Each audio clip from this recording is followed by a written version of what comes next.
Assalamualaikum warahmatullahi wabarakatuh. Perkenalkan, saya Fernanda Rahmawati dengan NIM A11 2023 15373. Di sini kami dari kelompok 7 akan mempresentasikan hasil diskusi proposal kami yang berjudul Segmentasi Mahasiswa Berdasarkan Gaya Belajar Menggunakan Algoritma K-means Clustering. Berikut adalah nama anggota kami. Yang pertama yaitu ada Muhammad Rifki Hendarto dengan NIM A11 2023 14921. Yang kedua ada Richard Christopher Sugianto dengan NIM A11 2023 14922. Kemudian ada saya sendiri, Fernanda Ramawati, dengan NIM A11 2023 15373. Kemudian ada Najwa Kaila Nur Aisyah dengan NIM A11 2023 15379. Kemudian ada Virginia Staraina dengan NIM A11 2023 15381. Kemudian di halaman pertama, latar belakang akan dipresentasikan oleh Muhammad Rifki Hendarto. Silahkan. Latar belakang, perkembangan teknologi informasi dan data analisis membuka peluang untuk memahami karakteristik pembelajaran secara lebih mendalam. Salah satu aspek penting adalah gaya belajar, yaitu preferensi individu dalam menyerap informasi. Mahasiswa memiliki gaya belajar yang berbeda-beda, seperti visual, auditory, read or write, dan kinestik. Namun, sistem pendidikan tinggi di Indonesia masih banyak menerapkan pendekatan yang seragam. Akibatnya, mahasiswa dengan gaya belajar yang tidak sesuai sering mengalami kesulitan, penurunan prestasi, hingga resiko putus kuliah. Teknologi seperti machine learning dapat membantu mengidentifikasi pola belajar mahasiswa. Salah satu metode yang potensial adalah K-means clustering. Teknik ini dapat mengumpulkan mahasiswa berdasarkan kemiripan gaya belajar mereka. Tujuan penelitian ini adalah mengembangkan model segmentasi gaya belajar mahasiswa dengan K-means untuk membantu perguruan tinggi merancang pembelajaran yang lebih sesuai. Di Indonesia, pendekatan clustering juga digunakan untuk mengaji pola kelulusan. Namun, masih minim studi yang fokus pada gaya belajar. Oleh karena itu, penelitian ini bertujuan mengisi celah tersebut dengan membentuk klaster gaya belajar mahasiswa menggunakan K-means, serta menganalisis karakteristik masing-masing klaster untuk merumuskan strategi pembelajaran yang tepat bagi setiap kelompok. Rumusan permasalahan. 1. Bagaimana pengembangan model segmentasi mahasiswa berdasarkan gaya belajar menggunakan algoritma K-means clustering?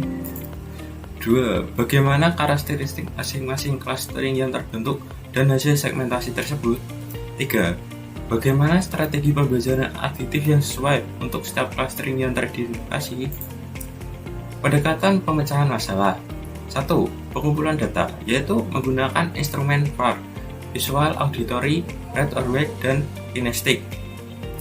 2. Praproses data, yaitu menyaring dan menyiapkan data agar sesuai untuk proses clustering. 3. Penerapan algoritma K-means, yaitu mengelompokkan mahasiswa berdasarkan gaya belajar yang serupa. 4. Visual evaluasi model clustering. 5. Analisis dan rekomendasi, menyusun strategi pembelajaran yang sesuai untuk setiap cluster. Oke, selanjutnya yaitu tentang SOTA atau State of the Art.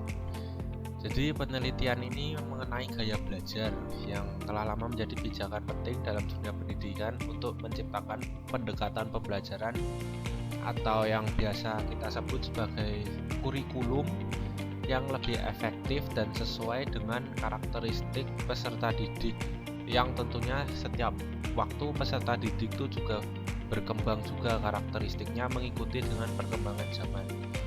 Lalu salah satu pendekatan yang paling terkenal yaitu menggunakan model VARK atau Visual, Auditory, Reading or Writing, and Kinesthetic, yang membagi gaya belajar menjadi 4 kategori utama berdasarkan cara individu menyerap dan memahami informasi.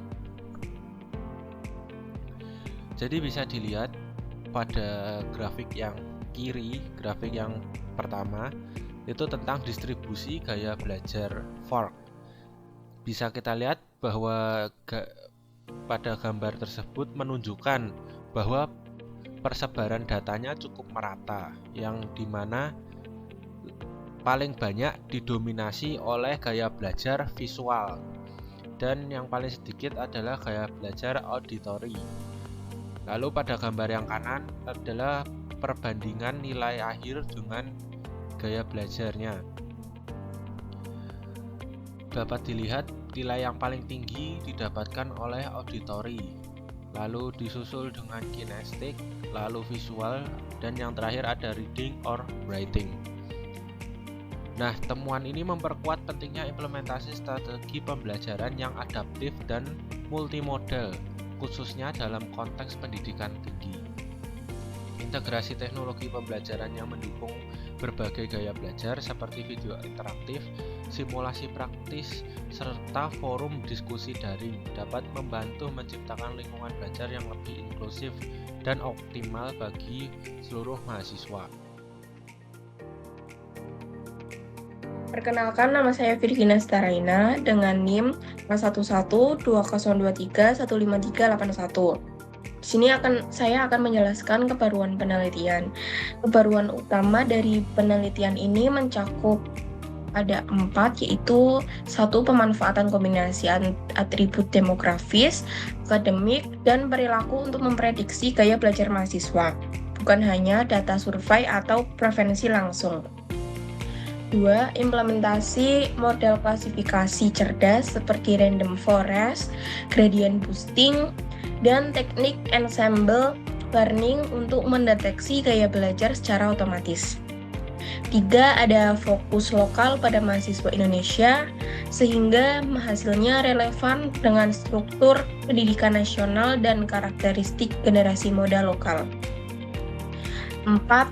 Integrasi learning analitik dengan pendekatan machine learning berbasis data nyata untuk mendukung sistem pembelajaran digital adaptif yang dapat merekomendasikan strategi belajar personal secara real-time. Next, ada peta jalan penelitian yang bisa disebut dengan roadmap. Proyek segmentasi mahasiswa berdasarkan gaya belajar menggunakan algoritma K-means clustering mempunyai 12 tahap, yaitu tahap 1 menentukan ide dan judul proyek, diskusi awal dengan dosen pembimbing. 2 ada studi literatur dan pencarian referensi terkait gaya belajar. 3 ada perancangan sistem atau perangkat, struktur data, alur kerja sistem. 4 ada pembuatan database dan struktur tabel untuk menyimpan data mahasiswa. 5 pembuatan antarmuka aplikasi yaitu atau front end sederhana untuk input atau output. Dan 78 pengujian sistem atau testing, pastikan semua fungsi berjalan. 9-10 perbaikan bug dan penyesuaian hasil dari uji sistem. Dan yang terakhir ada 11-12 penyusunan laporan akhir atau latar belakang, metodologi, hasil dan sebagai berikut. Assalamualaikum warahmatullahi wabarakatuh. Perkenalkan, nama saya Fernanda Rahmawati dengan NIM A11 2023 15373. Di sini saya akan menjelaskan di bagian metode, yaitu poin telaah dan studi pustaka, kemudian ada metode yang diusulkan, kemudian ada dataset yang digunakan. Kita ke poin yang pertama, yaitu ada telaah dan studi pustaka. Penelitian ini akan dimulai dengan melakukan kajian literatur terhadap berbagai sumber yang relevan, termasuk jurnal ilmiah, buku teks, dan artikel akademis. Studi ini akan mencakup teori tentang gaya belajar, teknik clustering, serta penggunaan algoritma K-means dalam konteks pendidikan. Informasi yang diperoleh akan menjadi dasar penyusunan kerangka konseptual penelitian. Next. Selanjutnya ada metode yang diusulkan. Nah, di sini ada diagramnya. Di sini ada diagramnya yang sudah kami buat, yaitu dimulai dari Pertama, input dataset, yaitu ada 10.000 data, kemudian kita preprocessing data, kemudian kita implementasi algoritma K-means, yaitu menggunakan perangkat lunak Python, kemudian kita analisis hasil clusteringnya, kemudian kita mengevaluasi model menggunakan Silhouette score, kemudian selesai. Nah, metode penelitian ini menggunakan data dari Kaggle yang mencakup berbagai atribut terkait mahasiswa. Data tersebut diproses melalui tahap processing untuk memastikan kualitasnya. Algoritma K-means diterapkan untuk mengelompokkan mahasiswa berdasarkan karakteristik tertentu. Dengan analisis hasil clustering dilakukan untuk mengidentifikasi pola. Model dievaluasi menggunakan Silhouette score untuk menilai kualitas pengelompokan bertujuan mendukung personalisasi strategi pembelajaran. Selanjutnya ada dataset yang digunakan. Nah, dataset diperoleh dari Kaggle, dipilih karena berbagai kelengkapan informasi yang sesuai kebutuhan analisis dengan pencarian menggunakan kata kunci seperti study habits dan learning style. Terima kasih. Selanjutnya akan dilanjutkan oleh Najwa Kaila Nur Aisyah.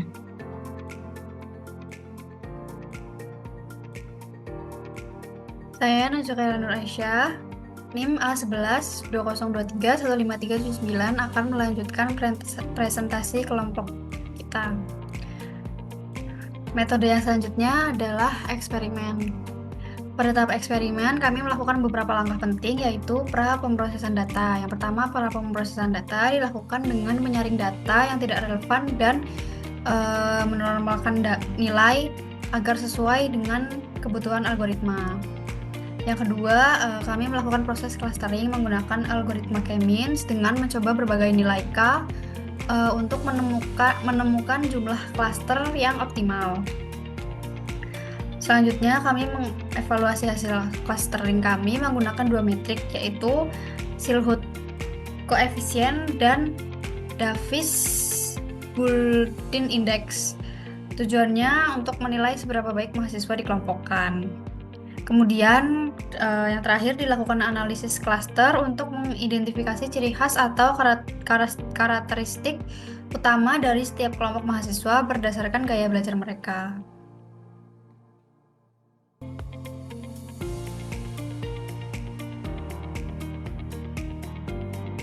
Selanjutnya, hasil yang diharapkan.